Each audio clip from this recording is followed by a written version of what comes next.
नमस्कार, मी माधुरी गद्रे। आज आपण गुळाची पोळी कशी करायची ते बघूया। खास संक्रांतीसाठी तर ही केली जातेच, पण एरवी सुद्धा थंडीच्या दिवसात ही आवडीने करतात। तर त्याचं आता आपण साहित्य आणि कृती बघूया। ही 3.5 वाट्या कणिक म्हणजेच गव्हाचं पीठ आहे, 250 ग्रॅम, आणि हा 2.25 वाट्या गूळ आहे, अगदी बारीक चिरून घेतलाय मी। हा 250 ग्रॅम आहे। समजा आपल्याजवळ गुळाची वेली किंवा ढेप असली तर सुरीच्या साहाय्याने आपण अगदी पातळ काप करून घ्यायचे त्याचे, म्हणजे खडा नको राहिला त्याच्यामध्ये अजिबात।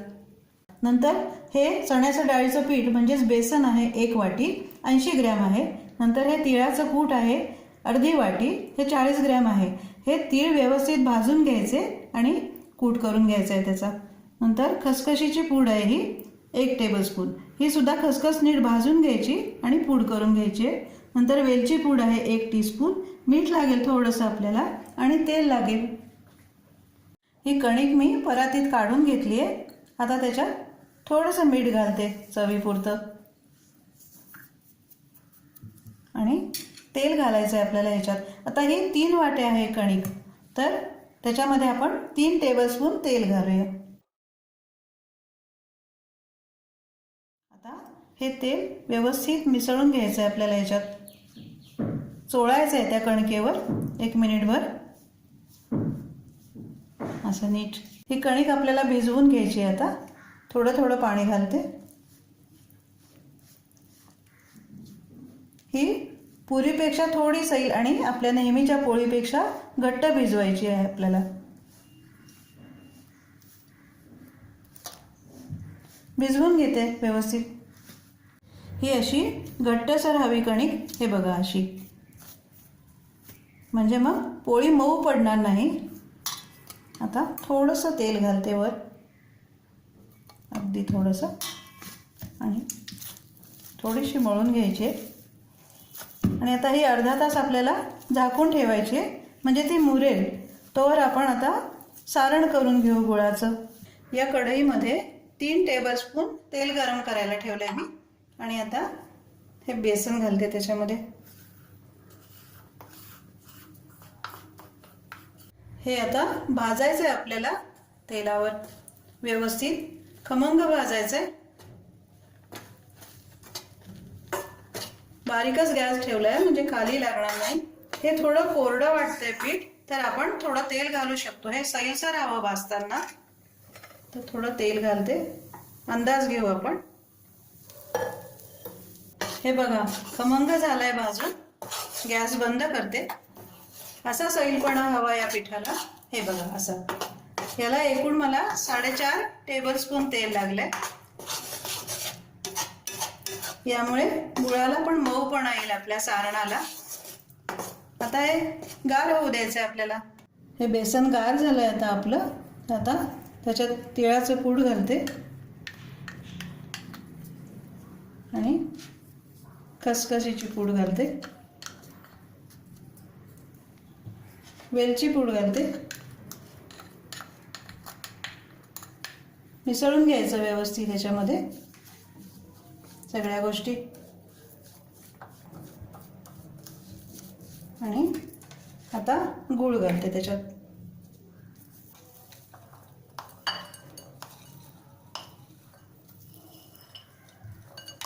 व्यवस्थित मिसळून घ्यायचं आहे आपल्याला, मळून घ्यायचं नीट, त्याचा गोळा बनवायचा आहे।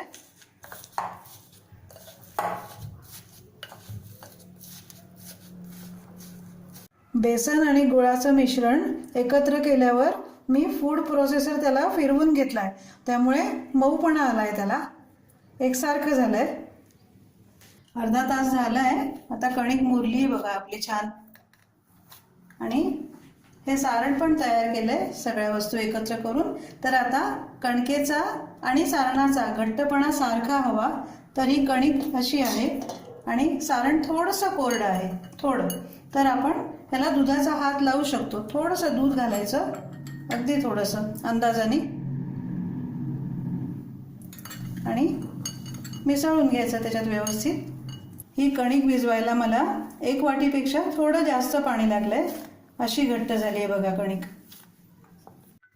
एकीकडे तवा गरम करायला ठेवलाय मी, आता हा कणकेचा गोळा घेतलाय, तर याचे 2 सारखे भाग करायचे आहेत आपल्याला. असे असे 2 एकसारखे भाग करून घ्यायचे.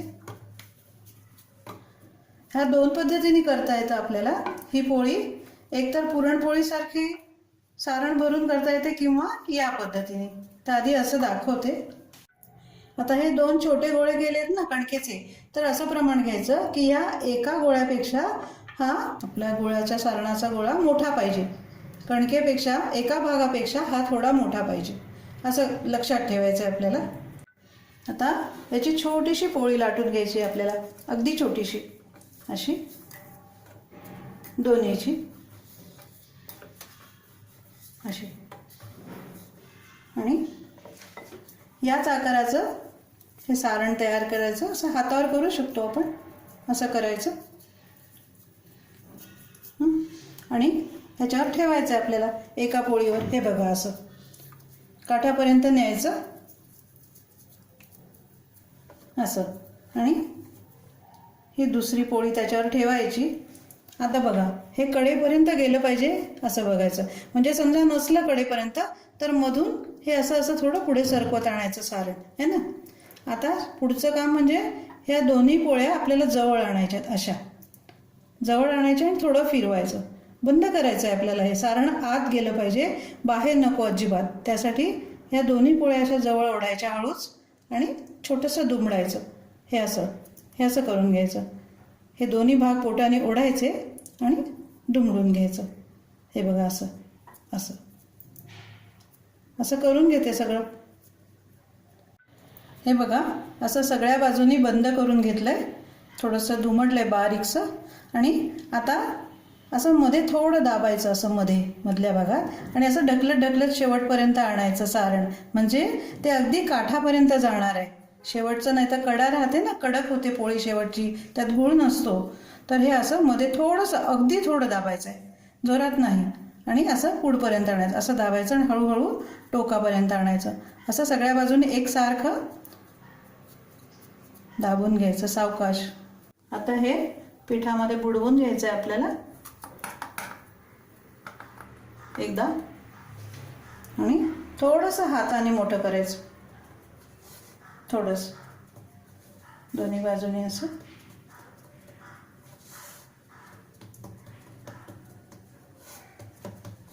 आणि लाटायचं आहे हलक्या हाताने, असं कडेने लाटायचं. असं मधलं तर लाटलं जाणारच आहे आपोआप, अगदी हळू हाताने लाटायचं आहे. ही अशी पोळी लाटून झाली आपली, कडेपर्यंत गेलंय बघा सारण. तर आता ही तव्यावर घालायची आपल्याला.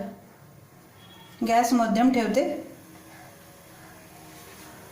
आणि भाजून घ्यायची आहे त्या बाजूने. बघूया झाली आहे का इकडून. ही बघा थोडी भाजली गेली आहे. आता थोडंसं तूप घालते, पसरवून घ्यायचं तुपाने ना, खमंग होईल पोळी. ही बघा छान डाग पडले पाहिजेत पोळीवर, आणि गूळ नको बाहेर यायला. बघा कुठूनही गूळ बाहेर आला नाही, जळका होतो, नाही तर वास येतो त्याला जळका, तवा खराब होतो. आता इकडून भाजून घेते थोडी. हे बघा इकडून पण छान भाजली गेली आहे. थोडंसं तूप घालू इकडून पण.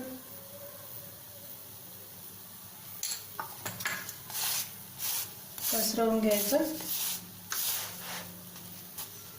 उगली बघा छान. अच्छी काय तू झालीच आहे पोळी. आता दोन्ही बाजूनी काढून घेते.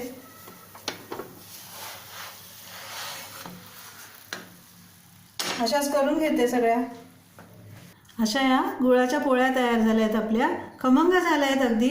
या प्रमाणामध्ये 9 पोळ्या झाल्या आहेत. नीट काळजीपूर्वक केलं आणि प्रमाण नीट घेतलं ना, तर मस्त होतील या पोळ्या. तुम्ही करून बघा, आणि आवडलं तर लाईक करा, सबस्क्राईब करा, आणि कमेंट्स पण पाठवा तुमच्या.